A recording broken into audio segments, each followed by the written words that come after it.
And ito naman guys, super super positive.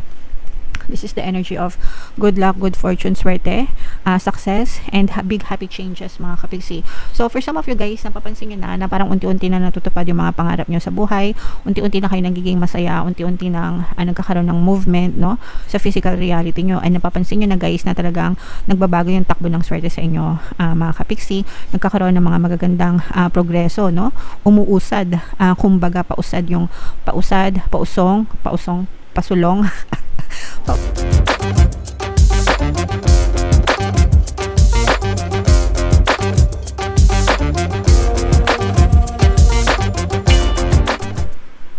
Hello guys, hello Taurus, welcome back to Pinoy Pixie Tarot. Ang pamagat ng episode natin for tonight is new moon kapalaran para ngayong July to August mga kapixie para sa Taurus, Sun, Moon, Rising Sign, and Venus.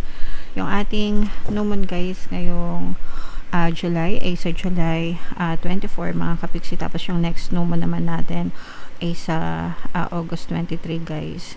So ang reading na to ay para sa period na yan mga kapixie. And unahin natin itong moon message para sa inyo guys. Napakaganda. Your hard work is paying off mga kapixie. Ibig sabihin ito, meron ng bunga yung mga pagsisikap nyo sa buhay, mga paghihirap nyo, mga kapixie, yung mga sacrifices nyo, no? Unti-unti na kayong makakita ng resulta, ng mga magagandang bunga mga kapixie. So as long as consistent kayo guys, ibig sabihin as long as tuloy-tuloy lang yung pagkilos nyo, huwag kayong mag-give up mga kapixie. Hindi lahat ng bagay ay nadadala sa santong paspasan, no? There are some things na you can benefit from kapag ka naging consistent ka, and long-term commitment kumbaga yung iyong ibinubuhos mga kapixie. So for some of you, ganyan talaga, and makikita nyo talaga yung magagandang bunga niyan guys, okay?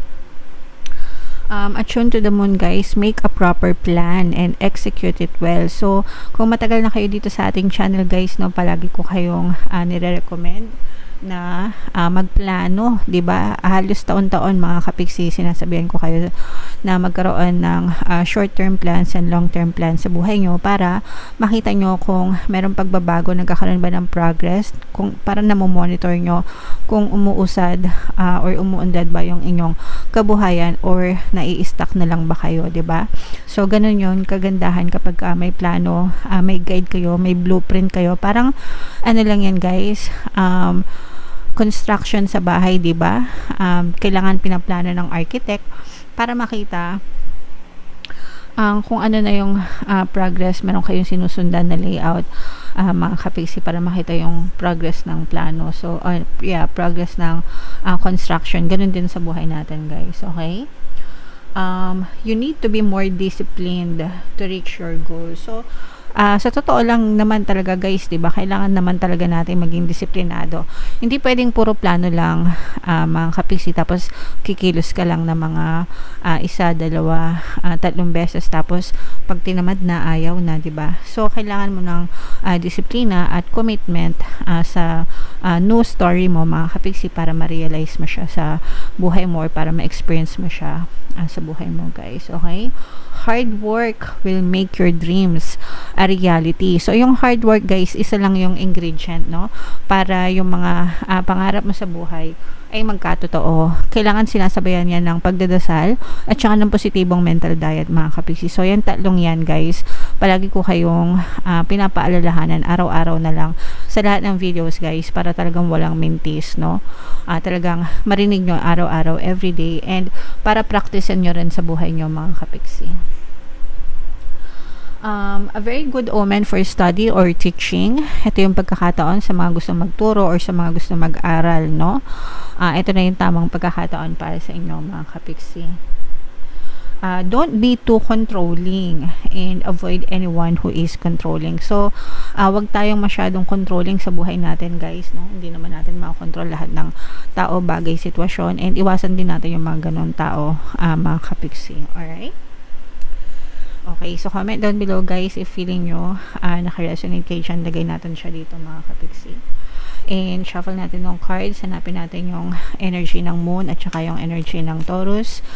Shuffle natin to guys. Habang sinashuffle ko to, panoorin nyo muna yung video natin regarding sa ating paano mag-manifest ng abundance video course.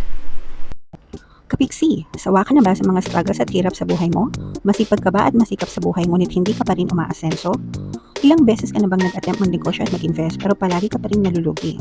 Sa pagkakataon na ito ay maaaring may subconscious beliefs ka na nagiging balakid sa iyong pag-unlad at pagyaman. Introducing, paano mag-manifest ng abundance video course.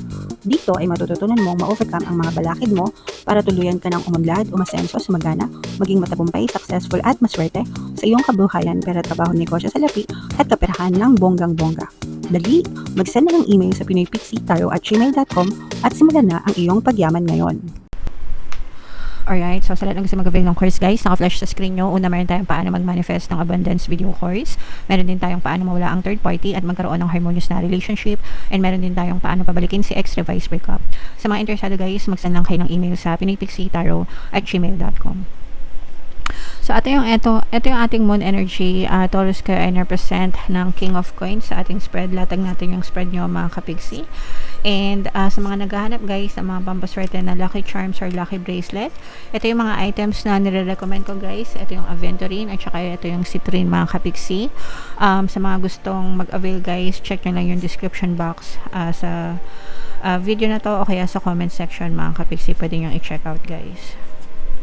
So this is both negative and positive mga kapigsi, no? Pero ito'y magkakaroon ng mga positive changes. This is more on positive actually. Ang nakikita lang natin sa negative guys is for some of you, maaari kayo nakaka-experience ng mga konting stress, konting anxiety, mga kapigsi, probably dahil sa mga problema. Ito guys, itong stress na to, parang ito'y dahil sa isang tao or sa isang bagay na nalaman nyo, no? Parang meron kayong sikreto or balita, impormasyon na narinig from a certain person, no, na parang medyo nagbigay sa inyo ng konting stress mga kapigsi. So wag nyo nang masyadong i-overthink yun guys, especially kung alam nyo naman na wala kayong ginagawang masama and malinis naman yung konsensya nyo, diba? Wag kayo masyadong magpa-apekto mga kapigsi. Lilipas din yan guys, okay? And ito naman guys, super positive. This is the energy of good luck, good fortune, swerte, success, and big happy changes mga kapigsi. So for some of you guys, napapansin nyo na parang unti-unti na natutupad yung mga pangarap nyo sa buhay, unti-unti na kayo nagiging masaya, unti-unti nang nagkakaroon ng movement, no, sa physical reality nyo, and napapansin nyo na guys na talagang nagbabago yung takbo ng swerte sa inyo mga kapigsi. Nagkakaroon ng mga magagandang progreso, no, umuusad, kumbaga pausad, pausong, pasulong, pausong, anong salita yun? Pasulong, no? Pausad, pasulong, umuundad, umaasenso yung buhay nyo mga kapigsi. And definitely guys, no, kapag nagtuloy-tuloy talaga itong swerte na to, magkakaroon yan ng mga magaganda and positibong changes or pagbabago sa inyong pamumuhay mga kapigsi. So maging consistent lang kayo guys. Talagang yung sinabi nga natin dito guys, diba, your hard work is paying off mga kapigsi, no? Talagang nakakita kayo ng mga positibong resulta, improvement, movement, no? Dahil sa pagiging consistent nyo rin sa inyong pagkilos mga kapigsi. So wag nyo kakalimutan na maging consistent guys. You are also being advised na magpahinga din pag may time mga kapigsi, no? Syempre wag naman nating abusuhin yung ating sarili, no? Hindi porket kumbaga, yes, strike while the iron is hot, diba? Ika nga, pero kailangan alalay pa rin mga kapigsi para hindi naman masyado mag-suffer yung inyong kalusugan guys. So konting minor din pagdating sa pagpapahinga guys, okay? Alright, so what else mga kapigsi? Marami kasing tumutulong sa inyo guys, no? Meron ditong strong presence ng fire sign, Aries, Leo, Sagittarius. For some of you, maaring may fire element kayo sa inyong natal chart or you may be dealing with a fire sign mga kapigsi. So yung iba sa inyo guys, parang feeling ko lalong nagiging successful kayo kasi parang mainit yung pagtangkilik ng mga tao sa inyo or pagtulong ng mga tao sa inyo, especially kung nasa social media kayo, dumadami yung mga followers nyo, yung mga supporters nyo, yung mga kaibigan nyo, kakilala nyo, parang nakakatulong sila. Ganon din sa business, mga kapiksi, no? Parang nakakatulong sila sa pagpo-promote ng mga business nyo or sa paglago ng business nyo, mga kapiksi. So malaking bagay yung mga tao din sa paligid nyo, sa pag-success nyo, guys. Okay? Alright. On the negative side naman, ito guys, iwasan nyo naman yung pagiging mainitin yung ulo. Kailangan always, at all times, makalmado kayo.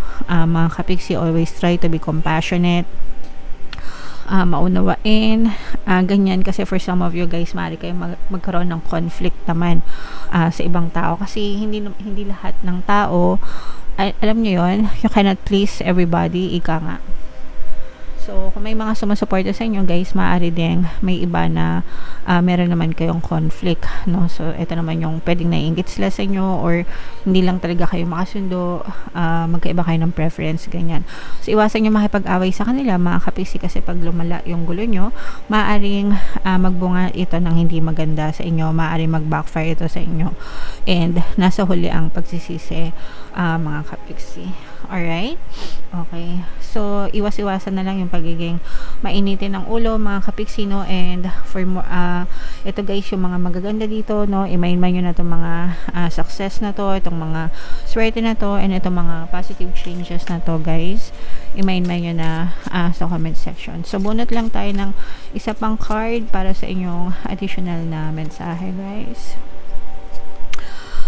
Ayan, no, blessed, mga kapiksi, no, blessed or blessed, depende kung paano kayo tinuruan ng teacher nyo nabasahin yan. But yes, you are so blessed, mga kapiksi, no? Talaga ito'y pagpapala, mga kapiksi. Sabi ko nga sa inyo, guys, talagang gumaganda yung swerte sa buhay nyo, no? Your hard work is paying off, guys. Talagang yung mga sacrifices nyo, talaga nagkakaroon ng mga magagandang resulta. You will be so blessed, mga kapiksi. You will become very, very successful, guys. And at the same time, talaga mga magaganda and positibong pagbabago yung maaari nyo ma-experience. More blessings, more money, more kasaganaan sa buhay nyo, guys. Alright? Okay, so grabe, napakaganda ng reading nyo, guys. Napaka-positibo, mga kapiksi. So lahat ng positive dito, guys, i-main nyo na sa comment section and comment down below if naka-resonate kayo, guys. Okay?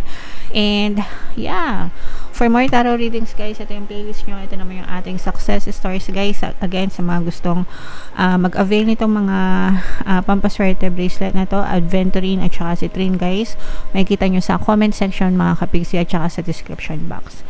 Thank you for liking, sharing, and subscribing, guys. See you next time. I love you all. Have a nice day. Bye-bye.